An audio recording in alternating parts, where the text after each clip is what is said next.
We should be popping up in a moment. All right, there we go. And hopefully the sound is clear. Should be clear. Video should be clear. We should be ready to just jump in and get this started. I know you all been waiting long enough. So let's not waste any more time. Let me just make sure you all are with me in the chat. All right. All right. Just one moment.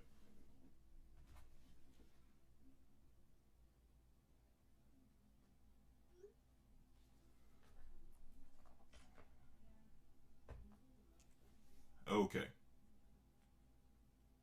Sound is good. Okay.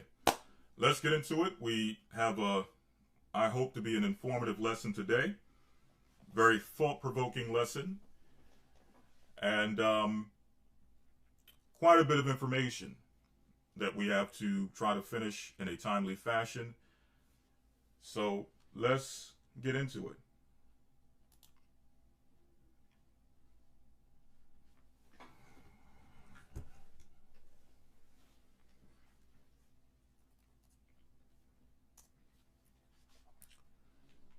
All right, let's go.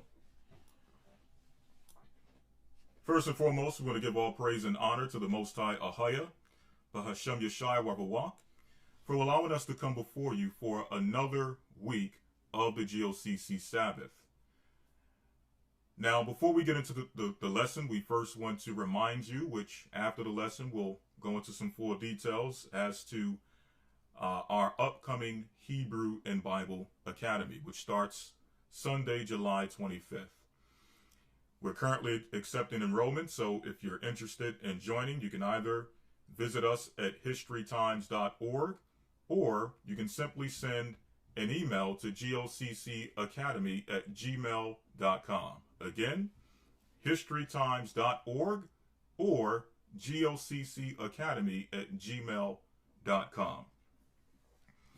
I'll go into full details once this lesson is done, but just to jump into it, for the sake of time, all right? Okay, someone says sound is good. Okay. All right, so let's do it. Let's jump into it. As you all have seen, the topic of discussion is, thank you.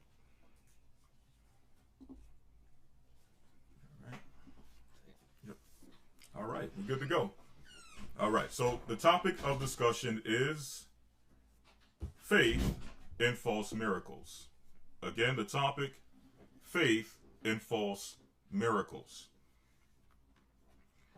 What is the inspiration behind today's topic? Well, before we get into that, there's first a few things we want to discuss as we jump into this lesson.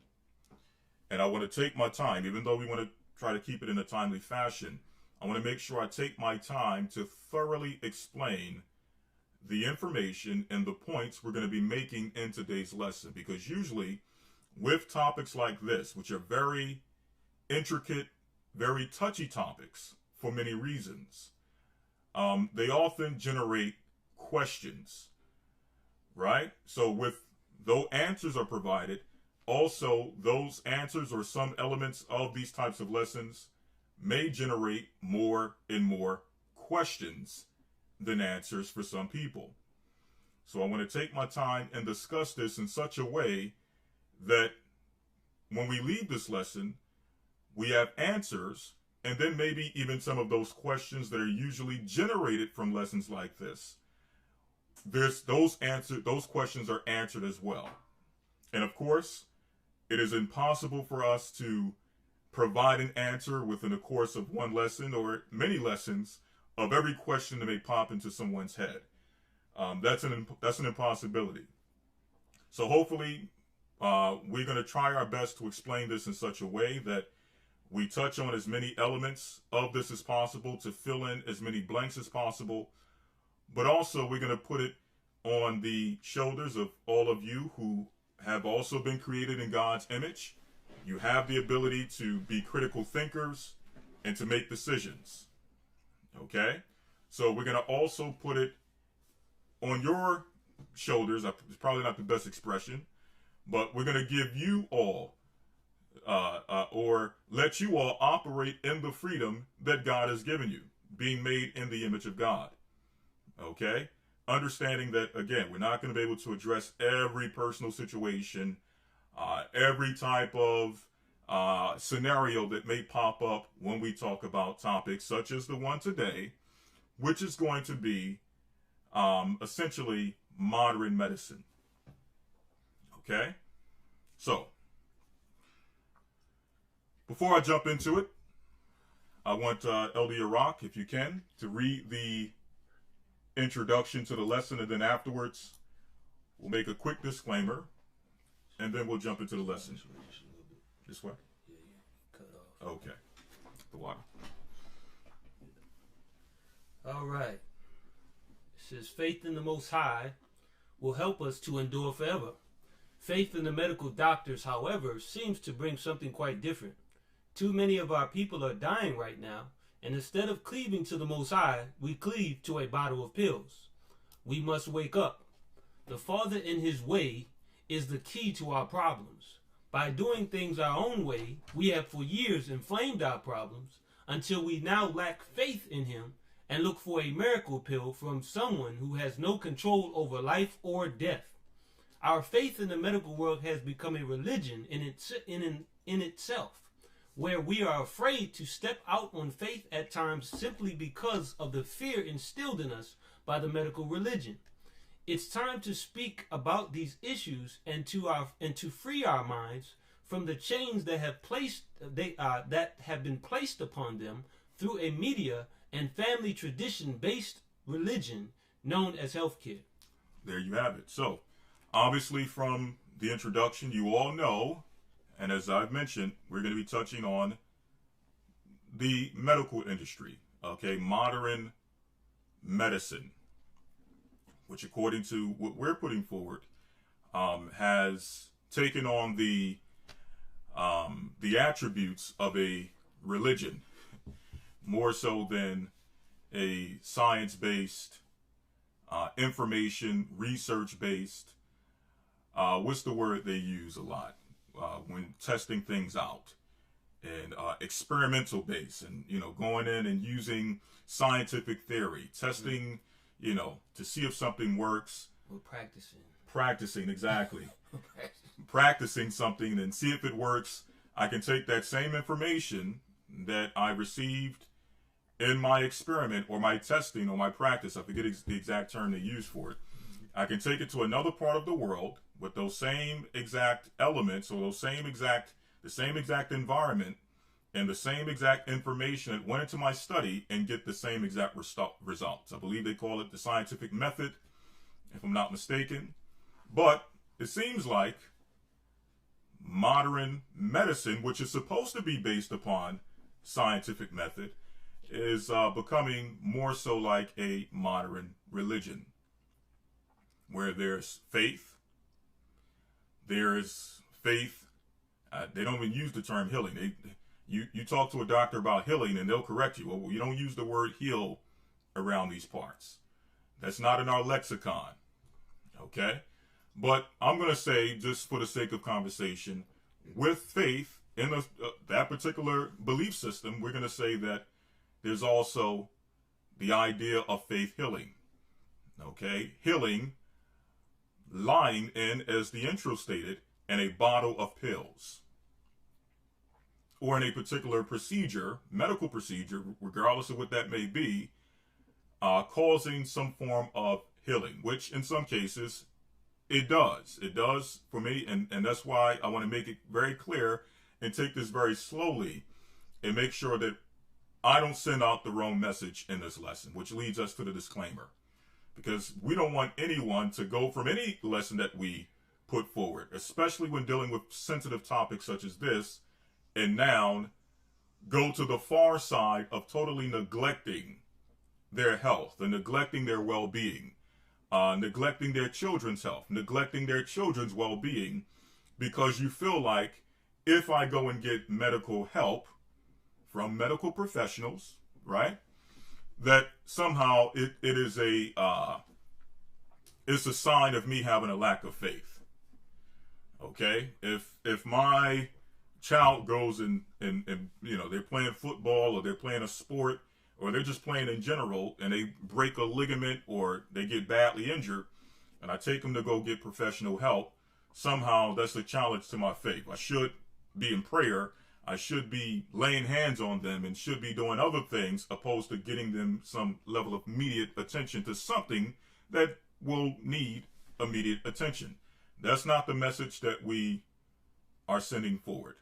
And I want to make that clear if anyone does come from a lesson and have those ideas, which again, as I explained earlier, we're not going to be able to address every thought process, every scenario. We have to entrust you, which I believe the most of you who are watching are adults.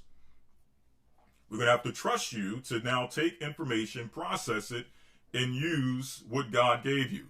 Okay? Critical thinking. Common sense to know that in these situations, when we're not there, right, that you know, okay, this is what critical thinking and my ability to make decisions leads me to. Let me go to the hospital. Okay? And we're not against that. And we want to make sure that you understand that we're not against that and that we're for that. Because if we need something, if we're dealing with something that needs some level of medical attention, best believe we're going to go to the hospital, or we're going to seek some medical professional advice. Okay? So that leads me to the disclaimer. This is not a condemnation of anyone who has either worked in the past or currently works in the medical profession. Again, this is not a condemnation of anyone who works or has worked or currently works in the medical profession. We understand, like any profession, you simply either went into it as an opportunity for a stable career to support yourself and your family. And also, there is an element to some people who go in those fields. Some of them genuinely care about people and want to help people. That element exists as well. Okay? Secondly, this is not to deter anyone from seeking any level of medical advice when needed. Professional medical advice when needed. Again, I want to make those disclaimers so that going forward, you understand that you have to process this information using your critical thinking and your proper decision making, which should be led first from guidance from on high through prayer, right? Seeking the Most High in His Word, and then making a decision according to what's best for you and your family.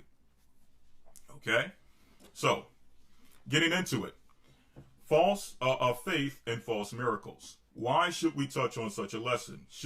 Is this in our realm or remit to touch or to speak on these types of topics?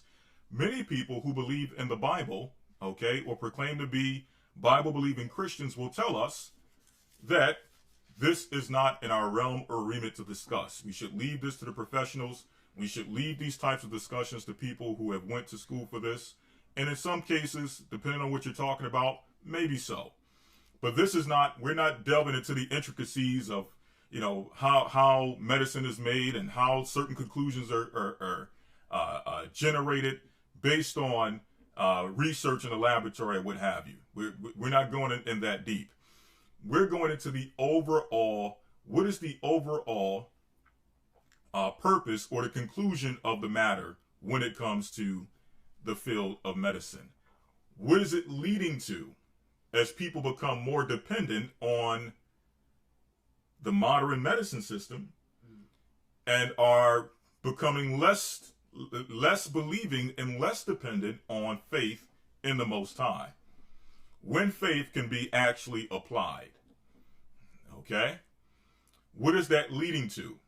Was the medical system set up in such a way, along with other systems in this earth, that we depend on, whether it be banking, finance, okay, food, production, access to food? Have these systems been set up in such a way that our dependence on them makes it to where we have no way to survive, or we're out there if these systems were to disappear tomorrow? Okay? Or if at any time these systems were to, let's say, come from behind the curtain and let it be known exactly whose side they're playing for, and say that in order to continue using our services, you're going to have to make a religious decision. We've played as if we were a secular organization this whole time. We played as if we have had no connection to religion this whole time. But now, in order for you to use these services that we've provided and that you now depend on, you're going to have to make a religious decision. That's what we're dealing with. Okay?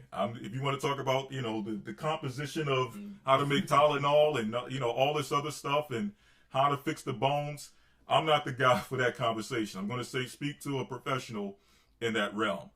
When it comes to, when we're talking about what is this leading to, does the Bible give us insight to what the overall agenda is? Right? Can we provide insight on that? Or can we speak on that? And the answer is yes. Okay? So what do we know thus far? For those who may be Bible believers, who may say that, and you can get Ephesians, 6 and 12. For those who may be Bible believers and may think that there's no connection between the two. There's no connection between modern medicine, belief in God. They shouldn't be mixed. They shouldn't be. There shouldn't be a thing where people have to even question or have to have a battle within themselves to say, should I go to the hospital or should I trust in God? Okay. For those who have those types of thoughts, how do we address this? Is there a connection between modern medicine and the overall agenda? Not the work they may do day to day that may be helpful. Not that. That's not what I'm talking about. I'm talking about the overall agenda. What do we know thus far according to the Bible? Ephesians 6 and 12. Ephesians 6 and 12.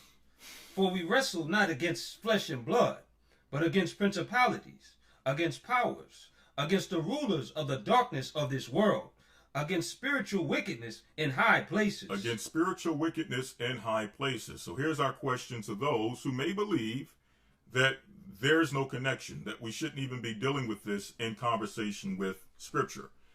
What Paul is saying here in Ephesians 6 and 12, did this or does this only apply to the time of Paul when he was speaking, or is it relevant to today?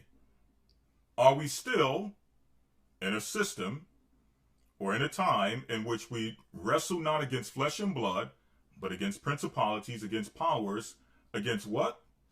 Against the rulers of the darkness of this world. Against the rulers of the darkness of this world. Not the nurse, not just the doctor, not the receptionist, not the guy who drives the ambulance, but the what?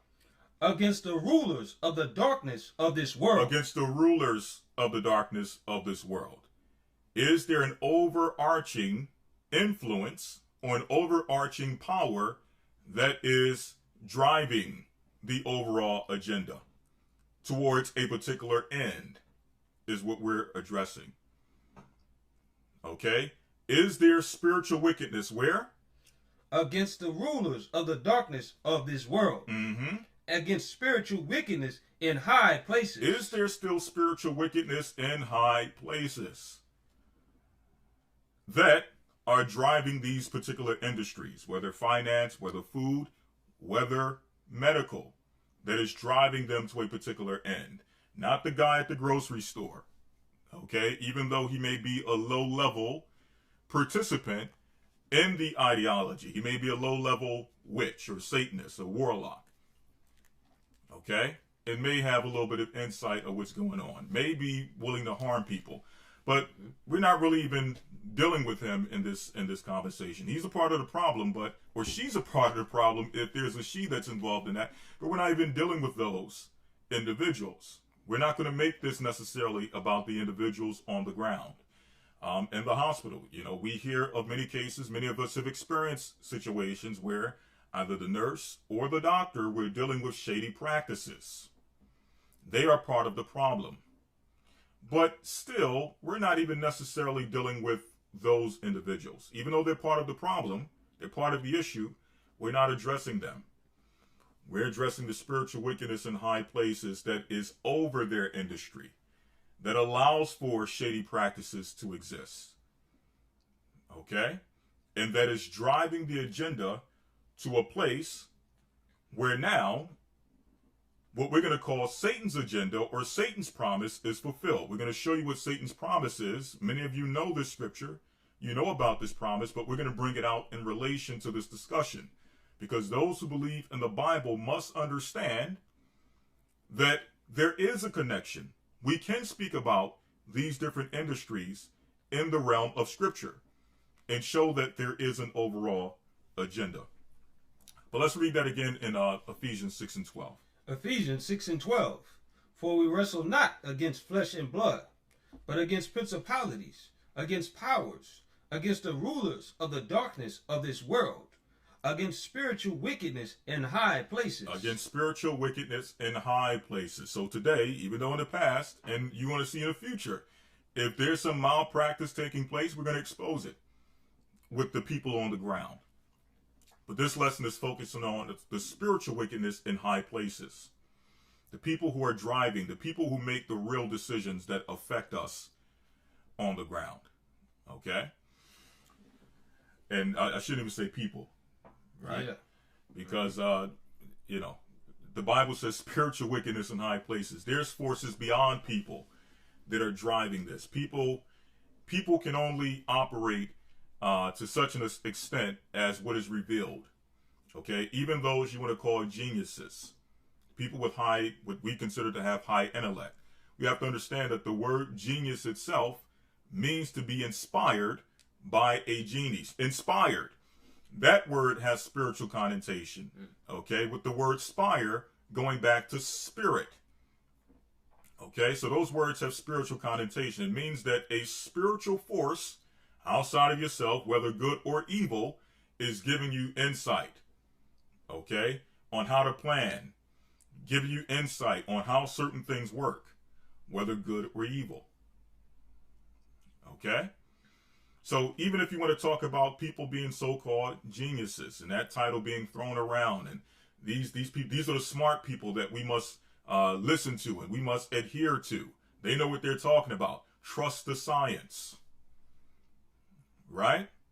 What's guiding these people overall at the top, whether they realize it or not? Spiritual wickedness in high places. Okay?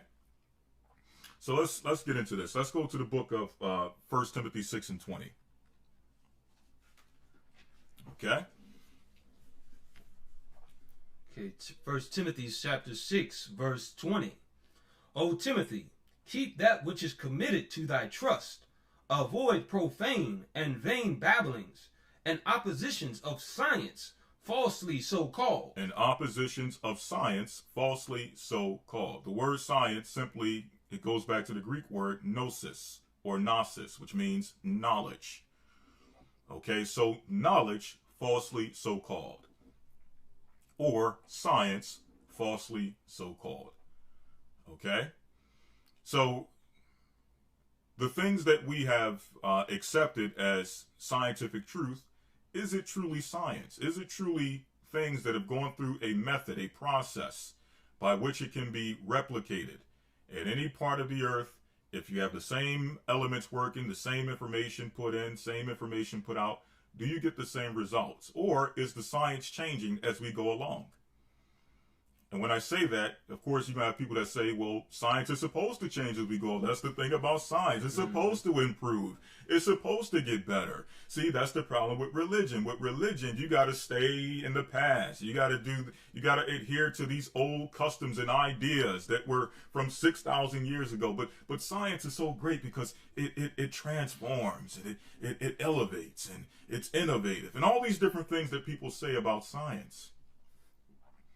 Okay, but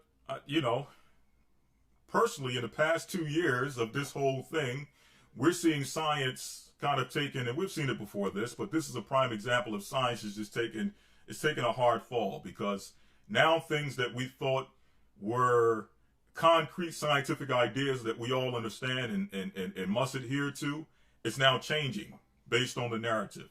It's changing based on the agenda.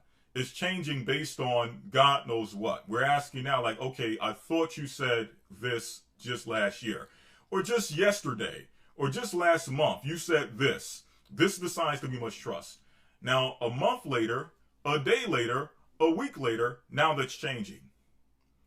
What is the real purpose of all of this? Okay?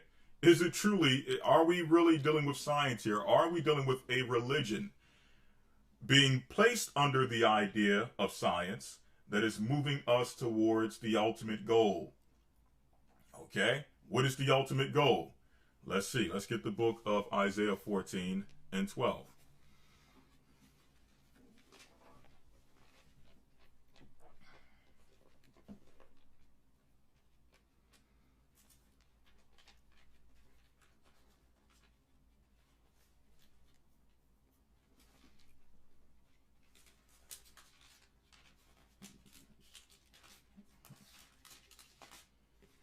Isaiah 14 and 12.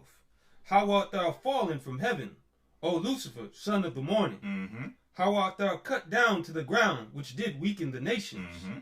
For thou hast said in thine heart, I will ascend into heaven. I will exalt my throne above the stars of God. I will exalt my throne above the stars of God. Which is what?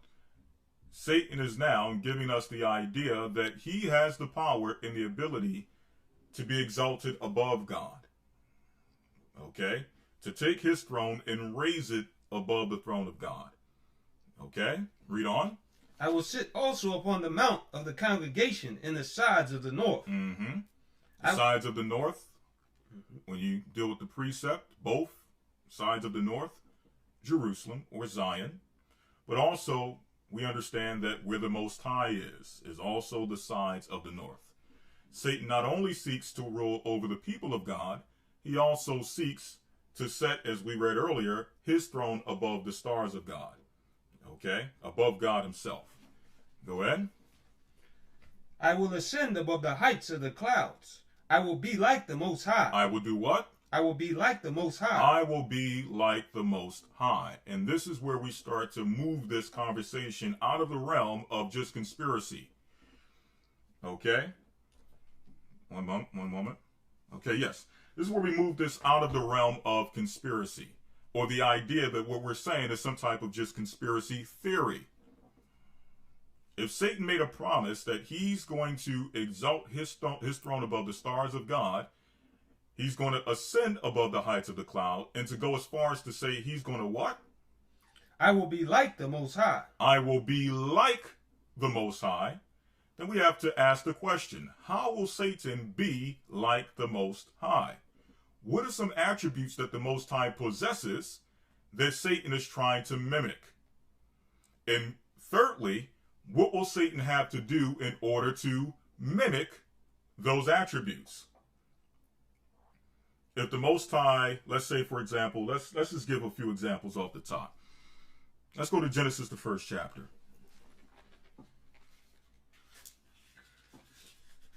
And the verse where he says, okay, let me fix the sound here. All right.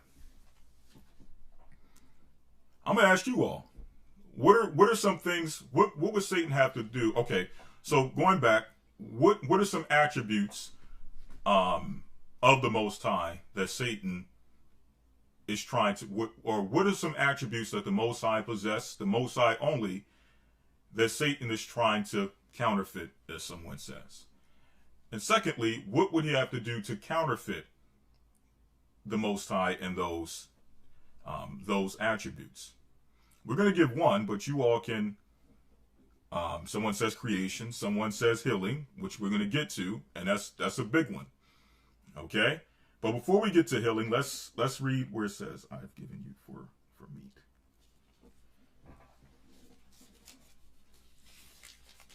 Every herb with fear. Is that 1 in 28? Yeah, I think all right. Let's go to Genesis. I want to start at maybe 1 in 28. Okay. I believe also Genesis, the 8th chapter, touches on this as well. Yep. Let's start at 29 to get straight to the 29. Point. Genesis 1 and 29. And the Most High said, Behold, I have given you every herb-bearing seed which is upon the face of all the earth, and every tree, in which is the fruit of a tree, yielding seed. To you it shall be for meat. Right. So the Most High said that this is the Most High, the real God, the true Creator, says that I have given you every green herb for meat, every fruit-bearing tree for meat, meaning for consumption, for nourishment. I have given you these things. So if God, the Creator, who Satan is trying to mimic, if God gave us food for nourishment, what would Satan try to do to mimic that? Number one, he would have a system in which he takes control of the food that God created. Okay? Hypothetically, or allegedly, as people would say, right? He would take control of the food source that God has created, control people's ability to consume, okay? But also, he would take certain elements of that food, certain elements, and try to mimic it by creating his own types of creations, whether you want to call it genetically modifying. Okay? Right now they got impossible foods. Why is it impossible? What makes this food so impossible? Okay? Some would say that what makes this food so impossible? Some people may say, well, because they take plant proteins and make it taste like meat. Okay?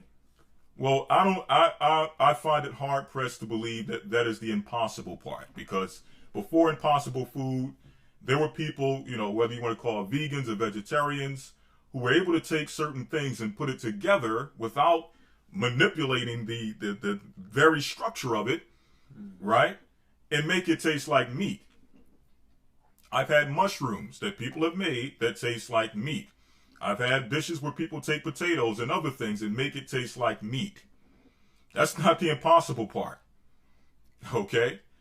The impossible part is that you're taking something, listen, I don't know the science of it, so let me not even try to delve into that realm of it, but I'm pretty sure we're going to start seeing why this stuff is impossible. And it has nothing to do with taking plants and making them taste like meat, or making them look like meat, or making them even have the appearance of blood like meat. What processes is this food going through in order for this to be a reality? And who is behind it? Who is behind these creations? Okay? For the sake of keeping the channel, I don't want to incite anything, but you all know when you do the research behind impossible foods, who is behind pushing the impossible foods? Who is an investor in impossible foods? Same people who are buying up what? Taking control of food consumption and crops by what? Buying up farmland. Why are they doing these things? It's because they're truly humanitarians. It's because they're truly philanthropists, and they just care about humankind, and they want to make sure that they are at the forefront of helping fight the ailments, or the things that are ailing mankind. Is that the case? Are they there to fight hunger, fight disease? Or are they, cryptically speaking, and when they say we're here to fight hunger, we're here to fight the disease is truly the people who they claim to help? Could that be the case? Can these same people, why are these same people who are so-called humanitarians and philanthropists, the same people talking about what? Population control. Why are these same people saying that in order for us to survive, okay, how they come up to the conclusion as to who should survive and who shouldn't, God knows. But who are they to now determine and say that in order for us to survive, this amount of the population has to be wiped off the face of the earth? This amount of people must abort their children before they come out of the womb in order for us to have a healthy world, a healthy society, or what have you. Would you trust these people to be over your food, your medicine, your money, or what have you. Right? But going back to the original point, we were asking a question: what things would Satan start to try to take control of in order to mimic the power of the Most High? Because he said, I will be like the Most High. All right, you can sit and restore. All right. Okay. All right, just one moment. Okay, if you want, I can do this here. Make it easy. Okay, just one moment. Read that again. Genesis 1:29. Yeah, let Dale do it, but some sound to be slipping through. That's okay. 1:29, Genesis. And the Most High said, Behold, I have given you every herb bearing seed, which is upon the face of all the earth, and every tree, and in the which is the fruit of a tree yielding seed. To you it shall be for meat. To you it shall be for meat. So God created foods, fruits, and vegetables, and things that are a benefit for mankind's consumption. He made those things with seeds, which give mankind the ability to what? To replicate those fruits and vegetables. If he wants his own food, he can put a seed in the ground, that food grows, and now you are in control of your consumption. So Satan would make it again. This is just, allegedly. He would make it to where now he would take the seeds out of the fruit so that you can't put the food in the ground and replicate your own food. So if there's no seeds, if I can't grow my own food, who do I have to now depend upon for my food, for my consumption? If all of my food is being created at Impossible Labs Corporation, and it takes a laboratory to create these impossible foods, who do I have to depend on for, or who must I depend upon for my food consumption? Surely not the Most High. I have to depend on Impossible Labs Corporation, or wherever it's called. I have to depend on trucks coming from farms that are owned by different corporations to bring food to the store in order for me to consume. If there's no seeds and all of my food is being created out of a lab, does that sound like something that God would give us?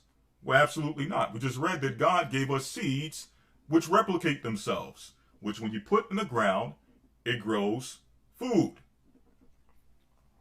Okay? Other things: water,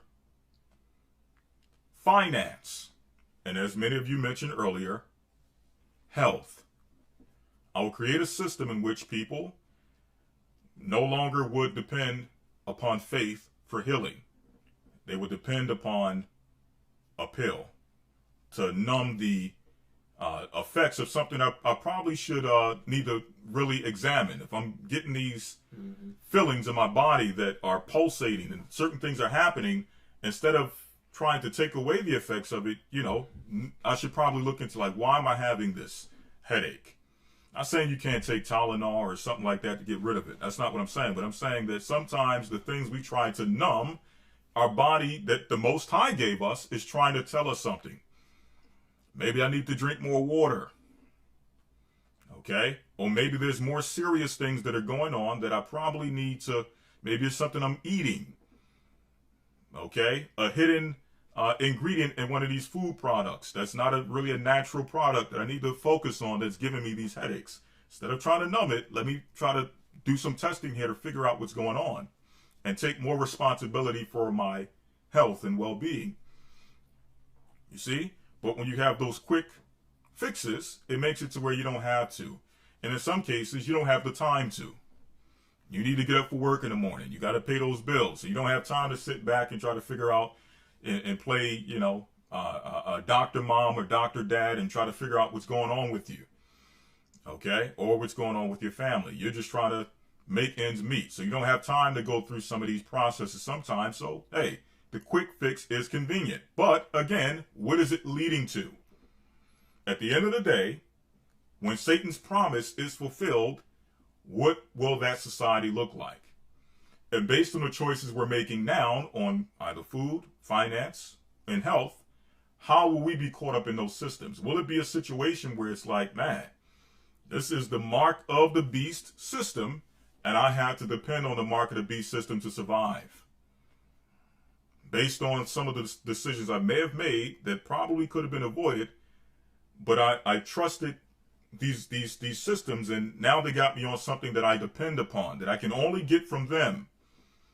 And now I have to make a religious decision in order for me to get access to this institution, which has now come behind the curtain and said, you can't come in here unless you make this religious decision. Okay? That's what we're talking about here. Okay? But let's move on. Okay? Let's just give some examples. Again, we're moving this out of the realm of conspiracy before we fully jump into this thing. Okay? Again, going back to people who believe the Bible. Okay? Is it out of the realm of reality for people in high places, or spirits in high places, or people in high places being guided by spirits in high places to put a system in place which is anti-God, in which you must trust in them, you must trust in their power, you must trust in the solutions they give you, okay, whether it's for God, against God, or what have you, whether good or evil, you must trust in this individual, okay, based upon the fact that they have become some type of tyrant over the earth against the will of God, or not against the will of God, but against the system or the institution that God would instill, which is faith, believing, okay, which is searching the scriptures, okay, for in them you think you have eternal life, okay, things of that nature. Let's give some examples. Let's go to Nimrod. Okay, let's go to Nimrod. Okay, because we want to make it to where people, when they hear these type of discussions, they're not automatically saying, okay, this is too far out of my understanding, so you must be a conspiracy theorist because I don't understand it, or this is some whack job nonsense. Well, we have examples in the Bible of people who gain power as quote-unquote tyrants, okay, and because of that, they had an effect, an imposing effect on the lives of people and the decisions they made, whether in finance, whether in food, whether in health. Okay? Let's go to Genesis 11. Genesis chapter 11, verse 1. And the whole earth was of one language and of one speech. And it came to pass, as they journeyed from the east, that they found a plain in the land of Shinar. And they dwelt there. And they said one to another, Go to, let us make brick, and burn them thoroughly. And they had brick for stone, and slime had they for mortar. Mm-hmm. And they said, Go to, let us build us a city and a tower, whose top may reach unto heaven. And let us make us a name, lest we be scattered abroad upon the face of the whole earth. Mm-hmm. And the Lord came down to see the city and the tower, which the children of men builded. And the Lord said, Behold, the people is one, and they have all one language. And this they begin to do. And now nothing will be restrained from them. And now nothing will be restrained from them. Now, why was God so adamant against the building of this tower? So some people who are reading this, they're thinking, well, it's just a tower. It's just a work of art. It's just a building. It's just advancement, right? Not archaeology, construction. What would you call that? Okay, building advancement, or whatever people call that particular realm of when things are advanced as it pertains to architecture and construction. Okay, this is advancement. Why is God so adamant against this? Well, you're going to find out why. But finish. And this they begin to do, and now nothing will be restrained from them, which they have imagined to do. And nothing will be restrained from them which they have imagined to do. So it started with the tower, but before the tower, there was an ideology behind it. Okay, and we're going to go into the record of Josephus to get that mindset. Okay, and to show you that it's not in the realm of conspiracy when you're talking about people in high places who are inspired and guided by spirits in high places, making decisions to drive mankind against God. while at the same time driving mankind to trust on their power, meaning the power of the tyrant, while turning their back on God. And setting institutions in place, setting ideologies in place that will cause people to turn their back on God while trusting in either the tyrant or the tyrannical system. Okay? So we're going to get this, we're going to read this in the record of Josephus. Okay, Antiquities of the Jews. And let's see here. I want to get straight to the point. Let's read here. Now it was Nimrod. This is Antiquities of the Jews, Book 1. Book 1, Chapter 4, Paragraph 2. Antiquities of the Jews, 1:4 1:13. So Book 1, Chapter 4, Paragraph 2. Verse 2? Okay. Paragraph 2. Paragraph 2. Yep. Now it was Nimrod who excited them to such an affront and contempt of the Most High. So it says it was Nimrod, who we read of in the Bible, Nimrod, the son of Cush, who was a mighty hunter before the Lord, who convinced mankind at that time, primarily the sons of Ham, but we understand that Japheth was present, Shem was also present, okay? But mainly the sons of Ham, along with Nimrod, were convinced to have a contempt or a hatred against God. Now, what propaganda did Nimrod use to convince the sons of Noah to have a hatred for God? Let's read on. He was the grandson of Ham, the son of Noah, a bold man and of great strength of hand. He persuaded them not to ascribe it to the Most High, as if it was through his means they were happy. So don't ascribe your happiness and well-being to God. Read on. But to believe that it was their own courage which procured that happiness. But believe that it's your own courage by which you obtain happiness, well-being, and health, and all those different things. So it's not about this mysterious God who brings forth healing and heals the ailments of mankind and addresses the issues of mankind and provides solutions for the issues that mankind face in mind, body, and in spirit. It's all about our own power, our own strength that allows us to find solutions to our problems. It's about our scientific advancements. It's about our medical advancements. It's about our technology that allows us to find solutions to our problems. So what happens? Mankind starts to turn their back on God and his solutions for our problems. Okay? Medical ailments being one of those problems. And now depending upon the words of a tyrant who is really being inspired by a demonic force. Now we're trusting on his solution for the problem. Okay? Now we're trusting in our own hands. Okay? Not to say that mankind was not given the ability of his hands to do things in the earth to better his environment and himself. That's not what I'm saying. But it's more so from the standpoint, it's not just you using your hands to create for your betterment. It's you with this ideology in mind that I cannot trust God for anything. I must use my own hands. Because God is powerless. It's by my own power that I achieve happiness and well-being. So it's the ideology, like the Most High. The Bible says that what? The Most High searches, let's get that, Jeremiah 17, where he says, I search the hearts and the reins of men. Most High is not just dealing with what you do. He's dealing with the intent behind what you do. The ideology behind what you do. What's in your heart as you do it. Let's get that, Jeremiah 17, I believe, verse number 10.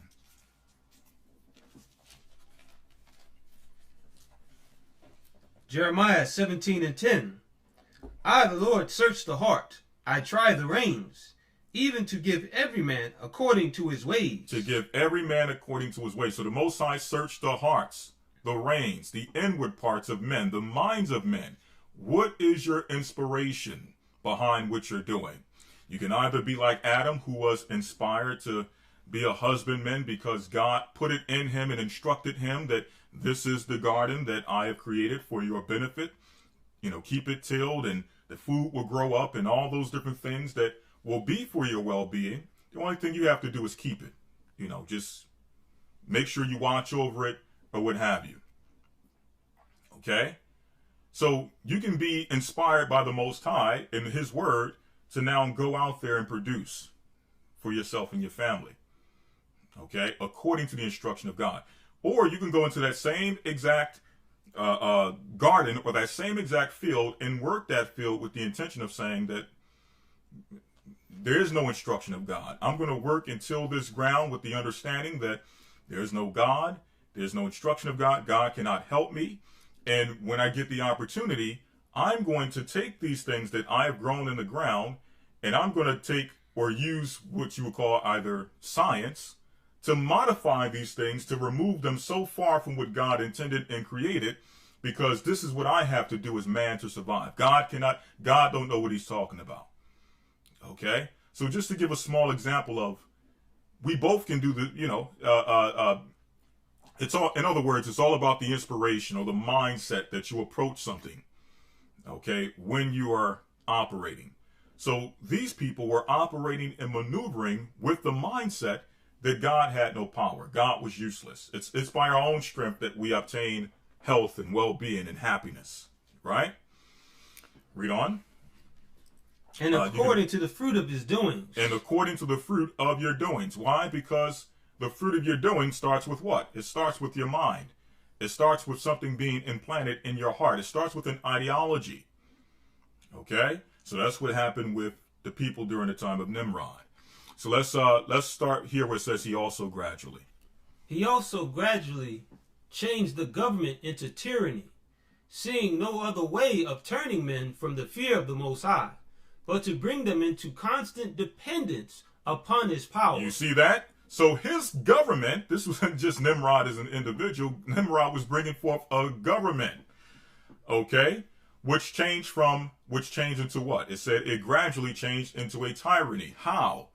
It started off by slowly but surely moving mankind away from depending upon God and searching God and seeking God. And slowly but surely it changed into a tyranny. Okay? Does this not sound familiar? Slowly but surely putting in new conveniences, things that are convenient, okay? New advancements, which slowly but surely take away your need to seek God. I don't need to seek God. I have Google. I don't need to seek God. I have YouTube. I have technology. I have different things that just make life so much easier. So really, who needs God these days? That's what formulates in the minds of men. So we believe we have all the answers to our problems. And that if we don't have the answers, we can create the answers to our problems and create the solutions to our problems. We don't need God. That's what the average man and woman thinks in these modern times. But slowly but surely, as people begin to think that, society is moving towards what? It's moving towards a system, a tyrannical system, in which now all people who have collectively accepted the idea that we don't need God will now be in a system in which they will totally submit themselves over to trust in who? Not just science, not just medicine or modern medicine, not just the financial system or the food industry. No, you are giving your allegiance over to who? Satan. Because it's Satan that is driving these things to that end, that goal. It's him that's now slowly but surely taking all of these corporations and companies, which seemingly are separate, but they're all moving toward the same goal. They're moving towards the same system. And it's the same thing we're reading here in Josephus pertaining to Nimrod. It's the same thing. Gradually moving to a tyrannical system in which now you depend on what? Let's read that again. Seeing. See? Yep. Okay. Seeing no other way of turning men from the fear of God, but to bring them into a constant dependence upon his power. To bring them into a constant dependence upon his power. That's what we're seeing. Okay? Nimrod was one of Satan's first archetypes, if you will, of what people would consider or call an antichrist, which we know there's many antichrists. But if you want to talk about a so-called antichrist figure, Nimrod was one of those original figures behind Cain. Okay? Who could bring all people together collectively into a mindset, turning their back against the Most High to now trust in him. Now Satan can really use them now. People believe in you, Nimrod. People trust you, Nimrod. Anything you deliver, they will receive. They will accept. Okay? So the question is, can that same ideology be replicated from society to society all the way into our current society? Can that be replicated? Has it been replicated? That's the question. Has it been replicated? I know when Christians talk about America, you would think that America has no place in Bible prophecy. America is God's country concerning what some may believe. There is no place for any of this stuff. This is ancient history. This has no place in Armada, not God's country. Okay, that's what some people think. But if we really examine what's going on here, is it possible that we have replicated the same system that Nimrod instilled according to the record of Josephus? Okay, read on. Antiquities, Book 1, Chapter 4, verse 2, paragraph 2. He also said he would be revenged on God if he should have a mind to drown the world again, for that he would build a tower too high for the waters to be able to reach, and that he would avenge himself on God for destroying their forefathers. Right, so here's the solution. We have to build a tower so high that if God would attempt to drown the world again, the tower would be high enough to overcome the waters of the flood. And in the process, we will avenge ourselves on the Most High. We will go to war with God. Okay? Now, this is speaking in terms that are plain and set out for us to understand. Us as believers, we can understand this. The world can't understand this. Okay? Because the world is removed so far from God, they don't see the battle playing out. Okay? They don't see this type of battle playing out. But in this time, this is not so far from the time of the flood. This is not so far from the time of creation. They know that God exists, but they're willingly coming out and saying that we are against God. We are enemies to God. Today, they try to hide it. They create these little shadowy figures who behind the scenes, they know what the deal is. But the people that are operating on the ground, they just think that this is just, this is just natural. This is how things are. But no, there's an agenda behind it. And people pulling the strings who know the agenda. So this is why it's hard to convey to people in this time to say that, well, no, what we're seeing with modern medicine and other things in this realm are moving towards this, what they would consider, I'm just going to use their terms, this antichrist system is what people would call it. But we already, this is already an antichrist system. Okay, but moving to the ultimate agenda that Satan promised, which is to be like the Most High, to rule over mankind, and to have control over everything, including your modern medical field. Okay? Let's get another example. Okay? Let's get we got enough examples. Let's finish out on that. So again, taking this out of the realm, okay? We're going to continue for maybe another half hour. All right? But our last little example here, this is a book called The Human Face of Big Data. Okay, created by Rick Smolin and Jennifer Irwin.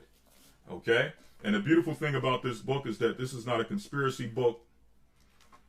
This is not a this is not a conspiracy book. This is not something you get off of a conspiracy website. This book is actually a collaboration of many different major companies that we're all aware of, and corporations that we're aware of, who are coming out and saying basically that based on where technology is and the ability to retrieve and track information, what advancements would we be able to come up with or achieve using the information and the data and all the technology that we have, accumulated over time. Okay, and I just want to read this as an example. Okay, this book is from, I believe, 2010, if I'm not mistaken. I believe this is 2010, either 2010 or 2012. Okay, trying to find the date. Okay, but just know that this is well before the campaign. Okay, and I want you to read this. I'm not going to tell you what this sounds like. I want you all to guess what this sounds like. Okay, you can start here just to get to the point. This is page number 47. You want to start with it? Yeah, you can start here. 46. The last sentence. Yep. All right. Says page 46. Machine learning is getting better.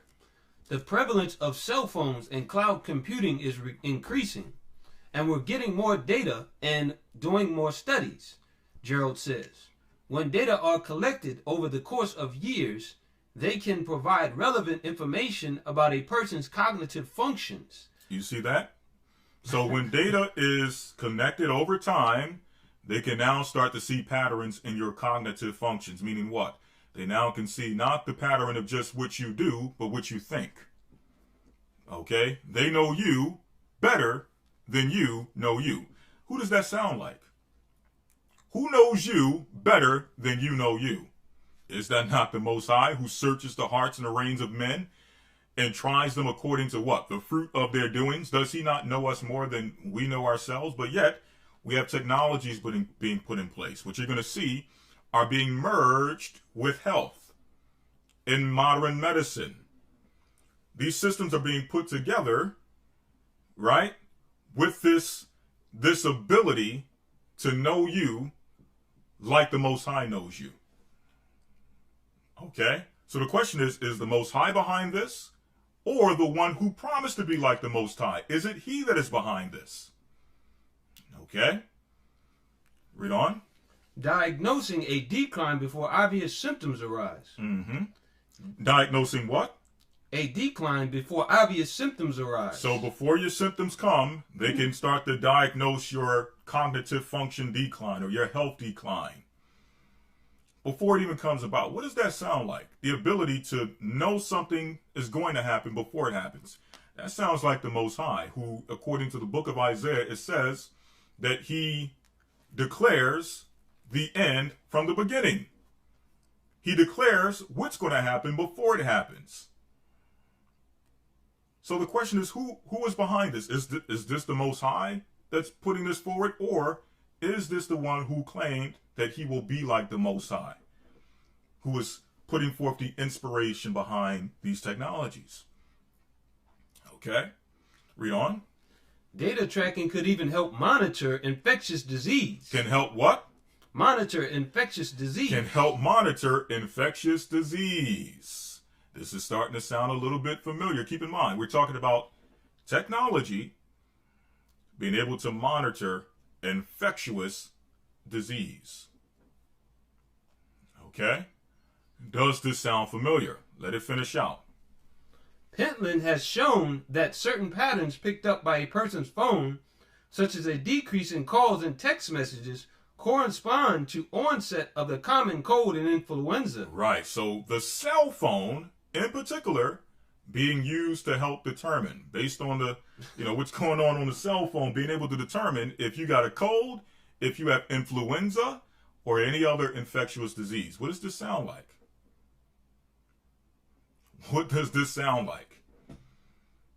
Have we seen something in this past? Let me keep it in the realm of exact timing. Maybe the last year and a half, last 2 years, in which technology was used through a cell phone to help monitor or say if you have an infectious disease or if you have come in contact with someone who has an infectious disease.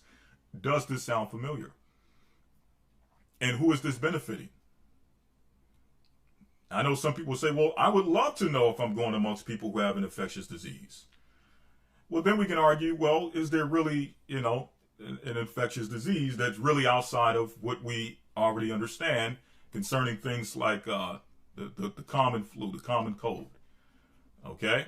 And it's since when, I know none of us like being sick. I'm not saying you should go amongst people who are sick. But the reality is that the way that our immune system works, we have to, at some point, come in contact with something to help build our immune system.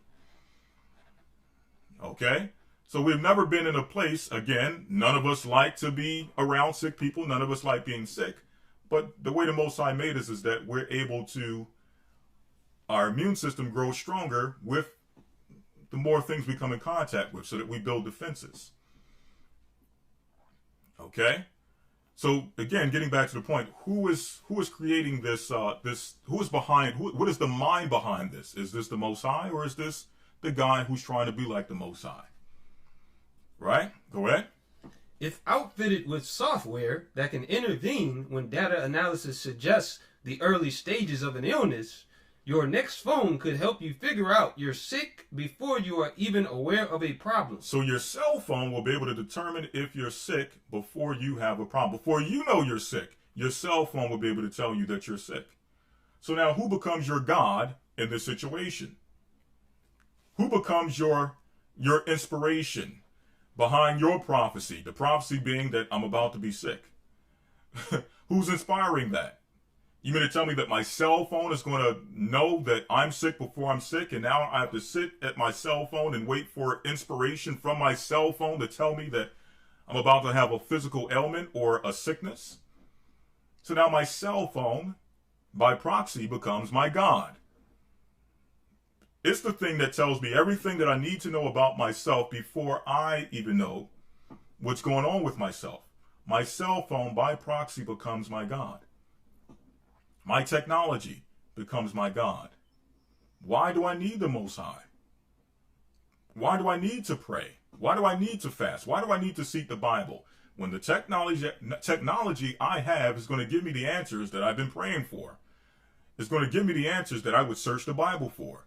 It's going to give me the answers that I would fast for. Why do I need God? So what happens? Your trust and your dependence on God wanes. Your trust in this system and what they've created, technology, medicine, what have you, increases. Okay? Go ahead. It is still early days for the self-tracking movement, and future applications will no doubt be much more powerful. The self-tracking, okay, today they call it something else.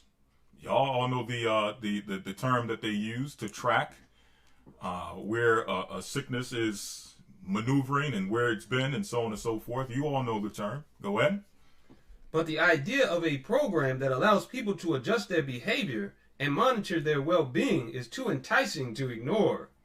Someone will make it work. Someone will make this technology work. So they're saying at this time, I believe this is either 2010 or 2012, they're saying that at that time, the information on how to achieve this, is still limited.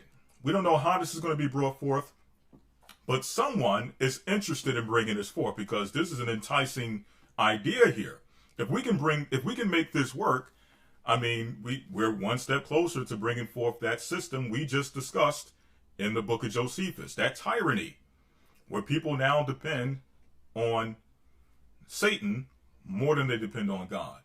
People depend more on Satan's industries more than they depend on God. Someone was interested in making sure that that came forward. Okay, who is that individual? The Bill and Melinda Gates Foundation. Who? The Bill and Melinda Gates Foundation. Okay, he's just reading a book. Listen, it's in the book. Okay, now if it wasn't in the book, we probably wouldn't say those names because those names somehow, some way have become triggers in relation to these types of discussions. And I don't want to cause any triggers.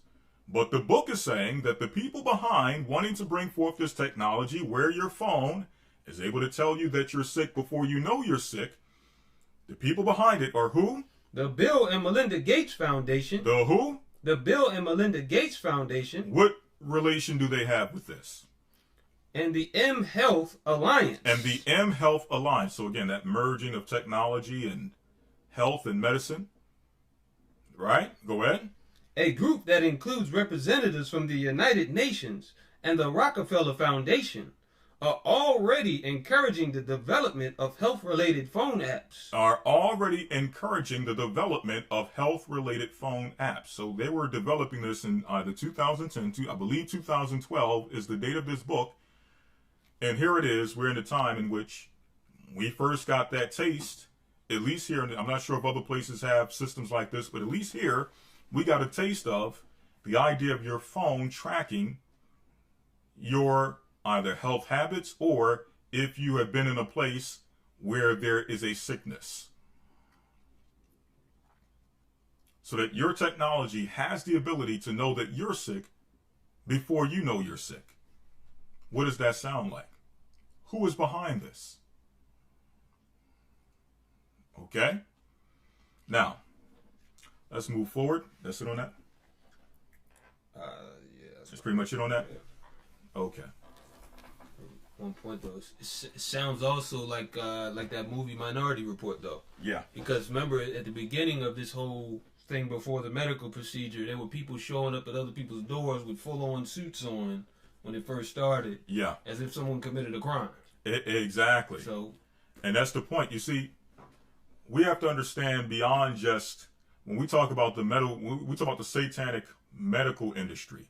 People automatically, they get offensive and they start to feel some type of way as if we're saying, you can't go to the hospital. That's not what we're saying. We're saying that these different industries are being used in such a way where in the future, it's going to be beyond just you having to depend on medicine.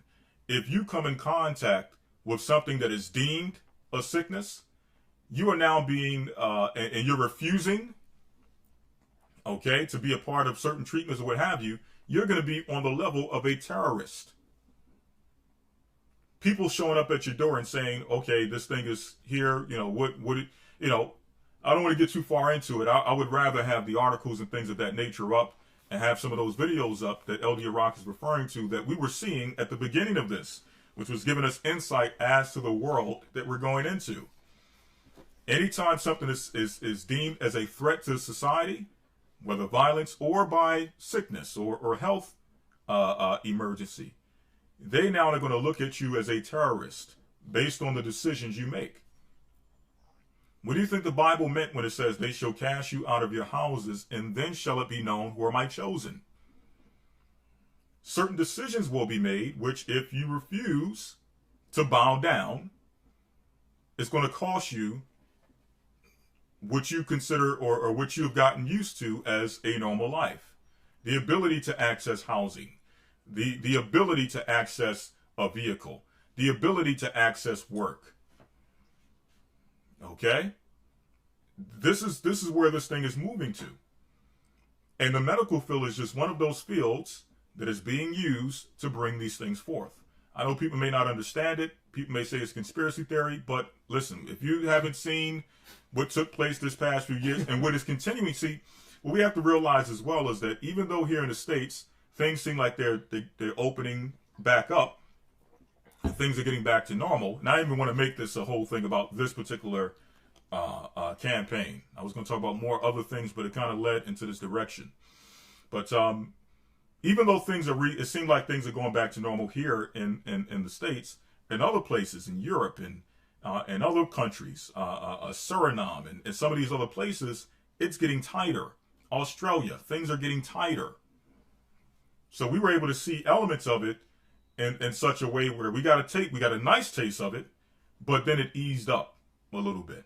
Okay, these other places they're seeing it and they're lockjaw, and they're getting to see the full effects of how and where this can be taken, how far this campaign can be taken, and the effects it has not just on your health, but if you're being deemed a terrorist based on you making certain decisions about your health, how it affects other aspects of your daily life. Not being able to work and feed your family, not being able to have a home, not being able to, I'm hearing over in Pakistan that if you don't go with certain procedures, medical procedures, they're going to cut off your phone SIM card. So now you can't communicate. Okay? So this is what we're talking about when we talk about this industry we call the medical industry, which if we continue to depend upon in such a way, in the way that we have been depending on it, and continue to depend upon it, that it's going to come a time in which we're going to have a choice. And if we're not prepared to make those choices, we're going to find ourselves in a dilemma to say that, well, because I haven't done anything to train myself up until this time, I'm left in the hands of these people, this industry. And they're telling me that in order to access their building, to access their hospital, I have to make a religious decision. I have to make a decision. I may have to just bow to the beast because of, I haven't built my faith up to a point to say that either I found an alternative solution, or, you know what, I've made my, I've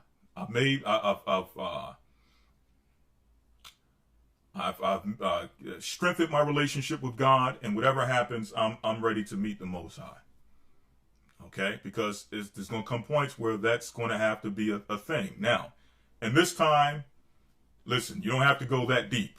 Okay, you don't have to sit there and say, listen, if it's time for me to go, it's time for me to go type of situation. If you can get the medical attention you need, get the medical attention you need.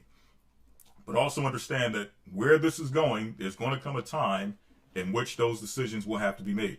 We saw that in this time, where people are being told, listen, either you make this decision, or you can't access this place. You can't come into this hospital.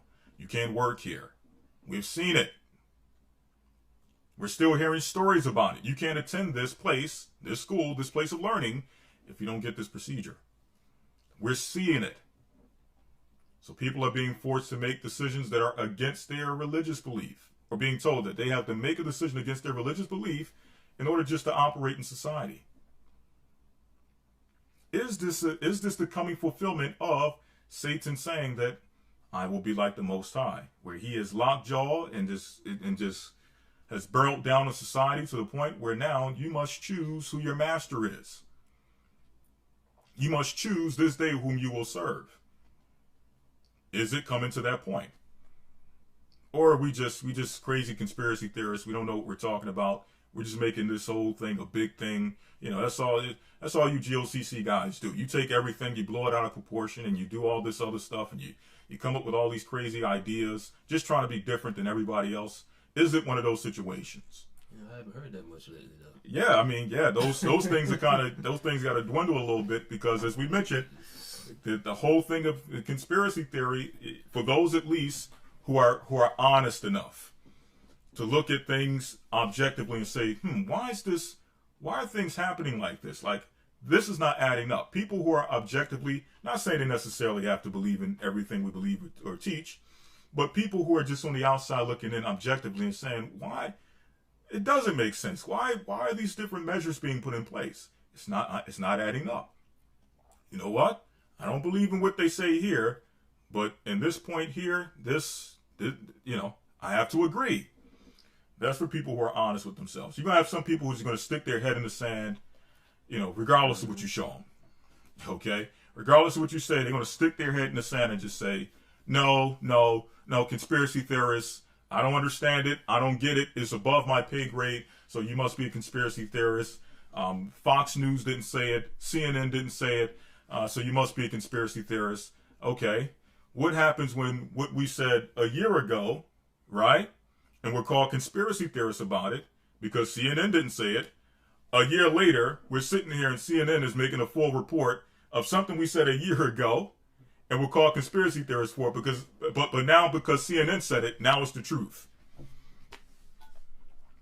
Now it's the truth because CNN said it, but we just said it a year ago, and we were conspiracy theorists. Is that the time that we're coming to? And do you have the luxury of making decisions in this time of saying, I'm going to take a year to figure this out because I don't trust you guys. You're not CNN. You're not Fox. So if it's not coming to them, I don't trust it. Do you have a year to wait and sit back and try to figure it out before you make certain decisions that's going to change the rest of your life?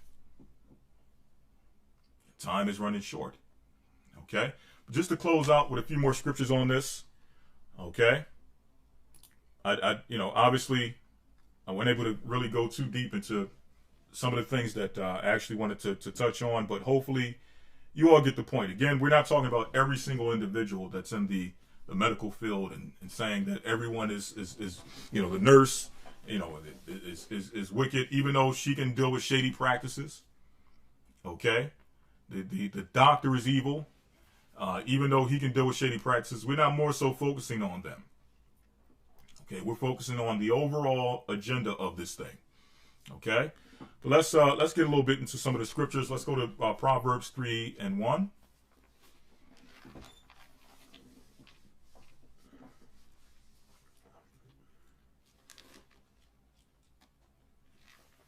Transhumanism. All right.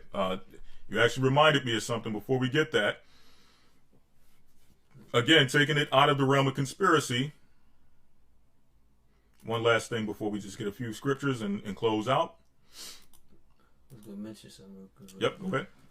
Another point is, though, understand you have to think for yourself. Because Exactly. the reality is there are perks to working in those fields. Exactly. Okay, if you check out how much is going on as far as what people get for, chemo and different things like that, you'll understand. There's perks to it. So you have to still think for yourself and make a wise decision. Exactly. Not act on fear. Exactly. Exactly. Make wise decisions, critically think, and don't just move and make a decision either one way or the other based on your fear. Okay? On one end, people will, because they're told something, they're given a diagnosis, that automatically changes their outlook on how they're going to live their life, and they're scared and pressured into getting a procedure which may destroy their what do you call it? Their quality of life. Okay? They'll get a procedure that'll destroy their quality of life, which probably wasn't even necessary. Okay? Or some cases probably was to the point where if something extreme was necessary, but hey, let me go and pray on this. Let me go and trust in the Most High. Let me seek the Most High's word on this. And some people, through standing tall, the Most High blesses them with healing without having to go through those procedures. Other people, they may not be that serious off or that bad off, but they're pressured into it. They're scared into it. And instead of trusting into the Most High, they take a procedure which damages their quality of life. Okay? So there's people who don't use critical thinking on that level. Then there's people who say, well, look, I know I need to go to the hospital. I know I have an issue, but I'm not going to go because if I do go, I'm showing a lack of faith. Okay? You have people on that level. Now, listen, you have to use critical thinking to know what your body is telling you. Okay? You have to use critical thinking to know what your body is telling you and what decision you must make based upon what your body is telling you, because no one knows your body more than you, and above all, no one knows your body better than the Most High. Okay? So we got to make that clear, that people don't just make decisions off of just hearing one lesson, but understand the information that we're bringing forward and use critical thinking when you're in real life situations. Okay? What is the best solution for this? All right? And please don't go and don't make a decision and say, someone asks you, well, why you don't go to the hospital? I'm not going to the hospital because I'm down with the GOCC. And the GOCC, we in faith, we in the scriptures, and we know the Most High. And the Most High name is AHAYAH. And you're not going to the hospital. Why? Because you follow who? What is this? What is this thing you're following? Because your arm is basically falling off, but you're not going to the hospital because you follow these guys. Is this what they're teaching? Don't do that. Okay?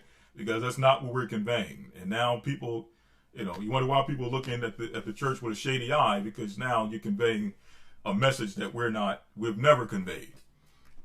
Okay? But let's read this real quick. Transhumanism. To again show you that this is not just the realm of sci-fi that we're talking about. Okay. This is from Forbes magazine. You can read this, LD Iraq. The title, and we'll just read a few sentences, close out with a few scriptures, and that'll be it. Transhumanism and the future of humanity. 7 ways the world will change by 2030. Wow. I'm just looking at who wrote it. Yeah. Because, you know, they're into the ancient Babylonian stuff. And all Oh, yeah. Oh, yeah.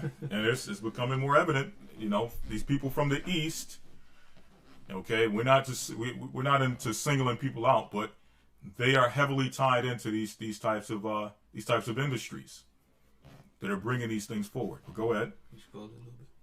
I'm sorry.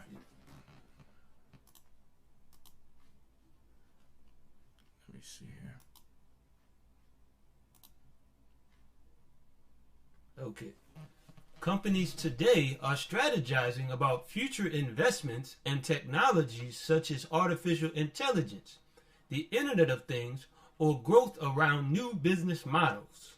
While many of these trends will make for solid investments for the next 5 to 10 years, fewer companies are considering the revolutionary convergence of disparate trends pulled from technology, behavioral and societal changes, and medical advances to understand how they converge to transform society. So this is Forbes magazine. This ain't Alex Jones InfoWars or the back page of some type of dark web conspiratorial site, as people would try to make it. That's not to disparage Alex Jones, but usually when people like to make fun, they'll evoke some of those names to try to put you under a category that they have, or a box that they've created, and now want to put you in that box. Okay? Well, this ain't coming from that box. This is coming from Forbes magazine, where they're stating that these ideas are not just, they try to make it seem like this is just talks on the table. Nah, these are actual things that they are working on, and really, in many cases, already have the technology to do it, just need the proper scenarios to present it. Like we saw with the campaign. Things that they had in place we're talking about in 2012, but just needed the proper opportunity or the proper scenario to introduce these things and present it to the world. But they already have these technologies. Okay? But it says, while these trends will make for solid investments for the next 5 to 10 years, fewer companies are considering the revolutionary convergence of disparate trends pulled from technology, behavioral and societal changes, and medical advances to understand how they will converge to transform society. So all of these things are being pulled, as I mentioned earlier, seemingly separate corporations, seemingly separate industries being pulled together for one agenda. Okay? Read on this transformation. This transformation will be messy, complex, and sometimes scary. But signals already point to a future of humanity that will blur our identities into transhumanism. So even though it's going to be messy, complex, and scary, the signals, the signs, are already pointing to a future of humanity that will blur our identities into transhumanism. So what does that mean when it comes to the food industry, when it comes to the financial industry, and when it comes to the medical industry? Because a lot of these things, especially when it comes to transhumanism, is promoted behind the face of medical advancements. How can we make it to where the blind can now see? How can we make it to where the lame can now walk? How can we make it to where the deaf can now hear? And it sounds good, right? It sounds like it's for a humanitarian purpose, but are there more nefarious reasons behind these things? And what will the blind man have to do in order to be able to see using this technology? What will the lame have to do in order to be able to walk through this technology? What will the sick have to do in order to be healed through these technologies? Will they have to give over their quote-unquote humanity, what God gave them? Okay? Being made in the image of God. Do they have to sacrifice being the image of God in order for them to now be able to hear and see and walk? Okay? Let's read a little bit more. To understand this topic, our visionary innovation group look at 3 fundamental pillars of humanity and how they will evolve over the coming 10 to 15 years. Our bodies, our thought, and our behavior. Our body, our thought, and our behavior. So what do they have to do in order to make these things realities? They talking about the visionary innovation group. Like they're just sitting back and just, having these conversations and writing on paper. No. What experiments do you have to do in order for this to become a reality? Who has to be sacrificed in the name of science and medicine in order for this to become a reality? These are the things we don't think about. We just look at the technology and the medical advancements and what have you, and we just look at it and say, oh, wow, the blind is now able to see, the lame can now walk. But who had to be experimented on so many times, excruciating pain, so that now the blind can see and the lame could walk? Who had to be the guinea pig for this? And in many cases, when it comes to information and technology, are we the guinea pigs? Okay? These are the things we have to consider. These technologies don't just pop out of thin air. Right? Go ahead. It says, after identifying the driving forces that will transform these fundamental pillars, we extracted key themes emerging from their convergence. Ultimately, our goal was to determine the ways in which the changing nature of humanity and transhumanism will affect individuals, society, businesses, and government. You see that? You see how it's not separate anymore? You see how the conversation of individuals, society, business, and government are all being pulled into one?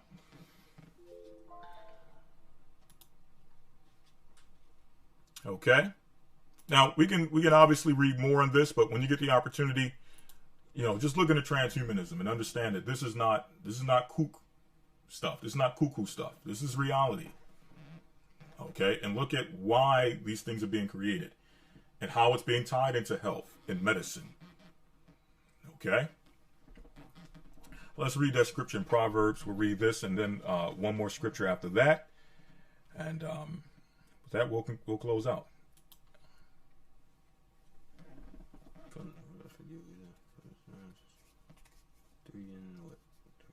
You can start 3 and 1 through 8. Proverbs 3 and 1. My son, forget not my law, but let thine heart keep my commandments. But let thine heart keep my commandments. And now we're seeing why this is important. The commandments are going to be a survival mechanism in this time. We're going to need God and his commandments, his instruction, as a means to survive in this time. The things we thought were archaic, that were out of date, that no longer applied, these things will be necessary for our life. Okay? Conveniences, science, medicine, medical, and otherwise have made it to where we no longer really have to adhere to these things, because let's say I don't adhere to one of the commandments, the hospital can bail me out and throw me a lifesaver. Okay? Or this new convenient technology can throw me a lifesaver and keep me even after, and protect me and save me even after I've disregarded the Most High's commandments. But we're coming into a time in which that will no longer be the case. If you're going to choose to be on this side of the wall, on this side of the spiritual war, you have to realize that a time will come in which you will have to turn away from the conveniences, turn away from Satan's lifesaver, and depend totally on the Most High. Okay? Read on. For length of days and long life and peace shall they add to thee. So here it is. We're talking about how do we extend life. That's another conversation of transhumanism. How do we better mankind to lengthen life and no more disease, no more ailments, no more Alzheimer's, no more AIDS, no more dementia, no more blind, no more lame. How can we use science to create solutions for these things? When in reality, God have given us the solution for these things.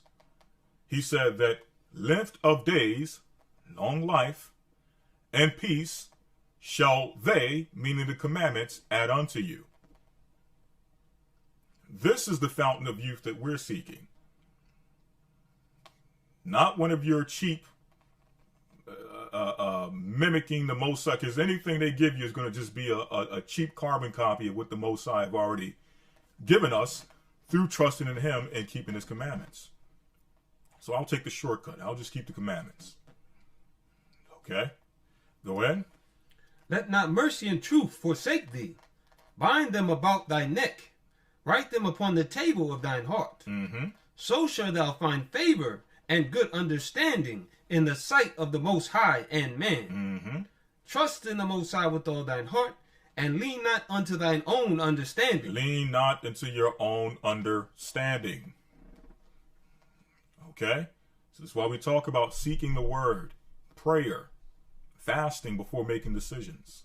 Because what you think is going to be the outcome, or what you believe should be the outcome, may not be what the Most High is planning for the outcome. May not be in the Most High's will for the outcome. But because you lean upon your own understanding without seeking the Most High and automatically trusting in Satan's industries and in his system, you make decisions would put you or put you in a precarious position. Okay, where you're making decisions against your own good that the Most High have laid out for you. But you don't have patience enough to lean upon the Most High.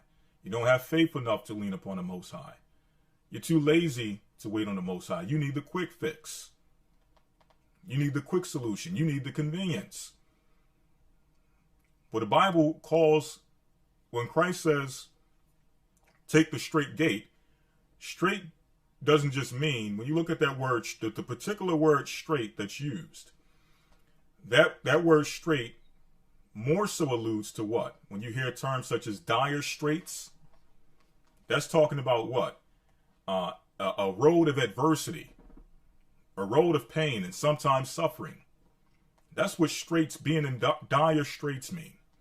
Or even when Christ says the straight gate, the gate that is not going to just be straight in direction, but straight as far as adversity, pain, suffering, trial and tribulation.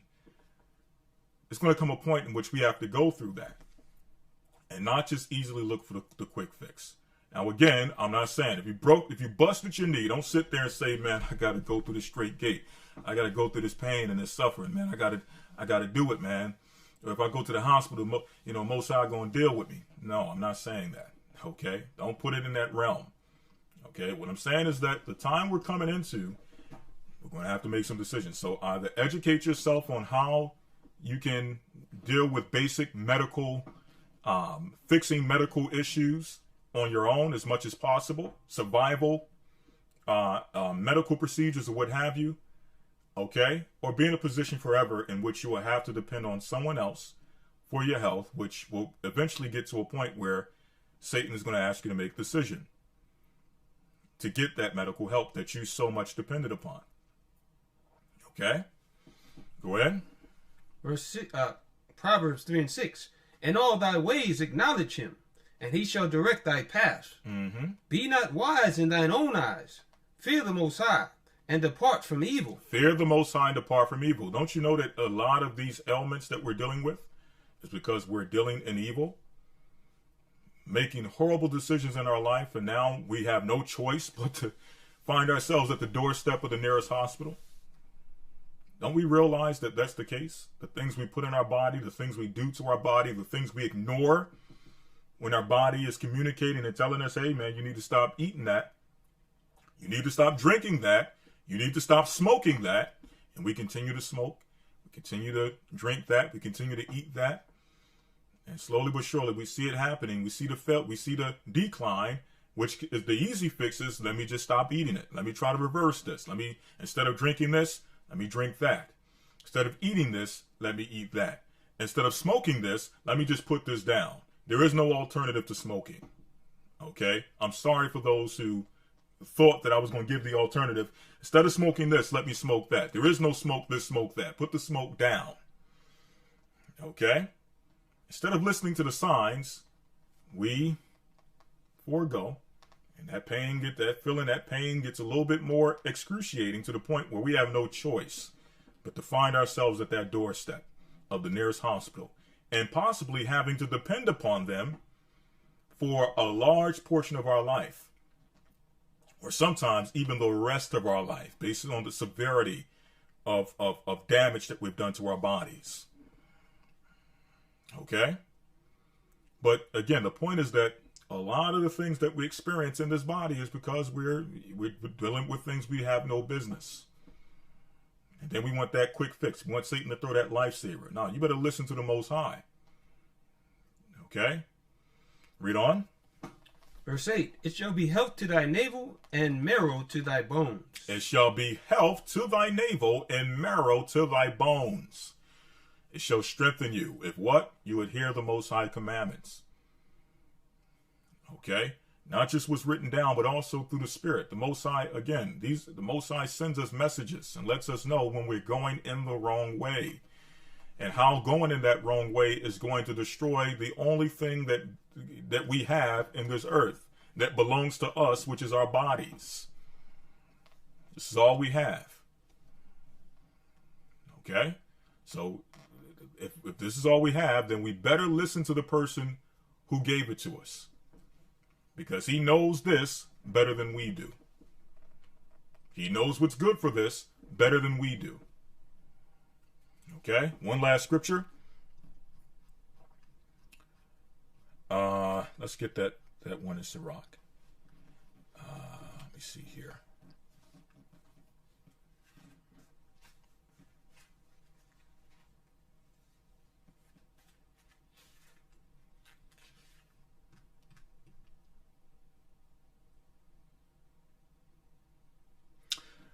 Three more scriptures real quick. Sirach 30 and 22 through 25. Just biblical instruction on, dealing with health in the body, so on and so forth.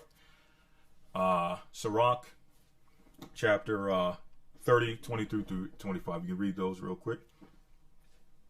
Sirach chapter 30, verse 22.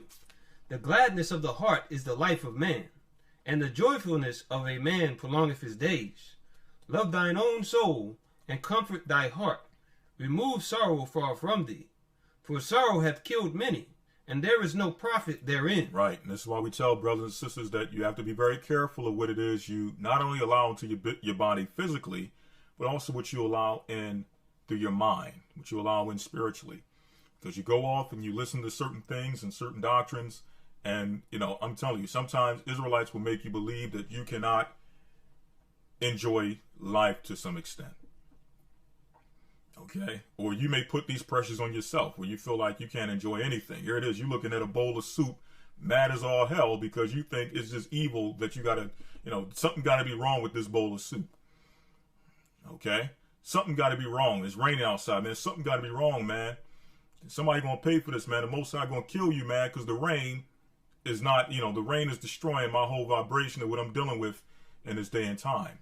We get angry and upset about everything, and it's killing us. Okay? We understand. Anger maketh, or oppression maketh a wise man mad. But damn, you don't have to be mad at everything. Okay? You can't find fault, sometimes we kill ourselves because we're finding fault with everything.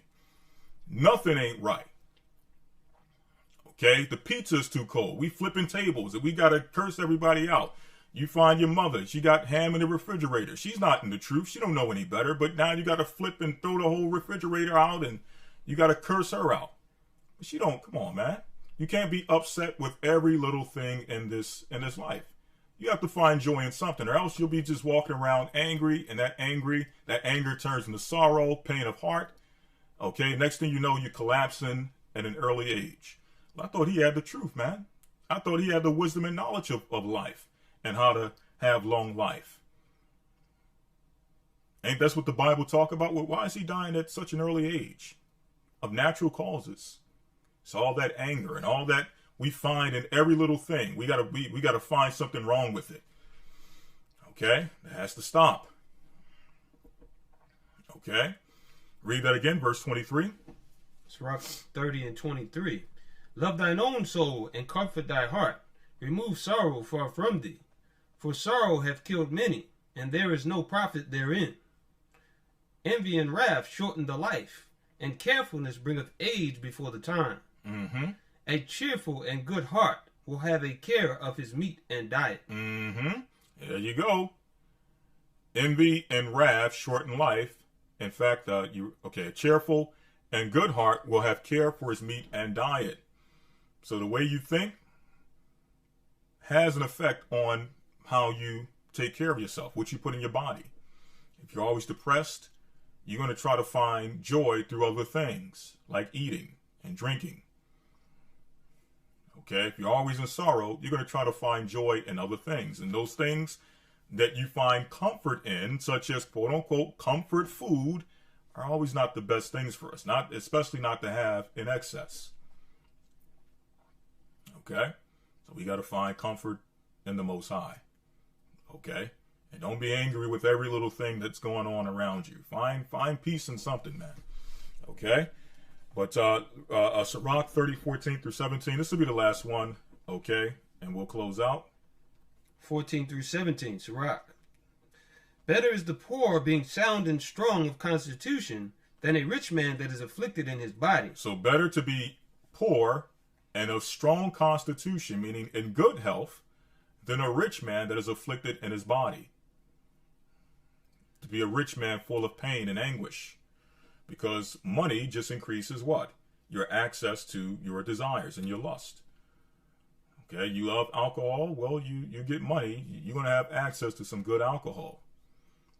Okay, and that good alcohol is going to have you in good pain and good anguish, and is going to land you in a good hospital bed. Okay, with good pain and good suffering. All right, or any other lust you may have. Money just increases that. Okay, but it's better to be poor with lack of access, but still be in good health. Right? Go ahead. Health and good estate of body are above all gold, and a strong body above infinite wealth. There is no riches above a sound body, and no joy above the joy of the heart. Death is better than a bitter life or continual sickness. Death is better than a bitter life, meaning a poor quality of health, as we mentioned earlier, or continual disease. Now the question is, when it's time for you to have to deal with those continual diseases, whose hands you think you're going to be in? Is it going to be the Most High's hands if you are ignoring his advice on how to take care of your body? Or is it going to be in one of Satan's institutions that are bringing forth a satanic agenda, which you don't want to have to depend on when it's time? Okay? So instead of falling into continual sickness based on being hard-headed, stiff-necked, and rebellious, it's time to just submit. Bring ourselves under subjection to the Most High and his laws, his spirit. Bring ourselves in subjection to Christ, who is our King, who is our Lord, our Savior. Without him, we have no chance at all. Bring ourselves in subjection. Okay, submit to the will of God so that we have a better shot, so that we can fulfill that long life and that those length of days that are spoken about in the book of Proverbs. Anything else? No, that's it. Okay. You got anything before we close out? No, that's it. All right. So with that, I say blessings and shalom. Real quick, just to make this announcement concerning the upcoming academy. 1 second. Okay. Yeah, right. Okay, so do something cool with your summer. And I'm pretty sure everybody's looking for something cool to do this summer after the heat wave. I'm not sure if all of you have experienced this, regardless, depending on where you are, but on the East Coast, especially here in Pennsylvania, we had a hell of a heat wave, and we're definitely looking for something cool to do with our summer. So if you are, like us, looking for something cool to do with your summer, you can enroll in the upcoming Hebrew and Bible Academy, which starts July 25th, Sunday at 9 a.m. Eastern Time. You don't want to miss out with what everyone is talking about with this academy. You've heard the comments from brothers and sisters in the radio show, in the chat, and other places speaking about the wonders of the academy, how it's changing their life, how it's sparking all new interest in the Bible and biblical studies. All of that and more will be inspired through the Hebrew and Bible Academy. So in this academy, we have brand new in-depth lessons on the portals, the gates between heaven and hell, Marriage and family, can it survive? The 70 weeks of Daniel broken down, and the book of Revelation, how it all ends. We're currently accepting enrollments in the Academy until Friday, July 23rd. The class fee is $150 for the full 3-month course. It can be paid upfront or in 2-month installed payments of $75 each. If you would like to be a part of the upcoming Academy, you can send an email to historytimes.org, or you can email us at goccacademy@gmail.com. With that, I want to say blessings and shalom to you all. We will be seeing you, for those who are in the Academy, tomorrow with our lesson dealing with we're going to be dealing with the understanding of what the kingdom of heaven will be like. So that's definitely a lesson you don't want to miss. Until then, I want to say bless you all, shalom, and may you all enjoy the rest of your Sabbath. Shalom.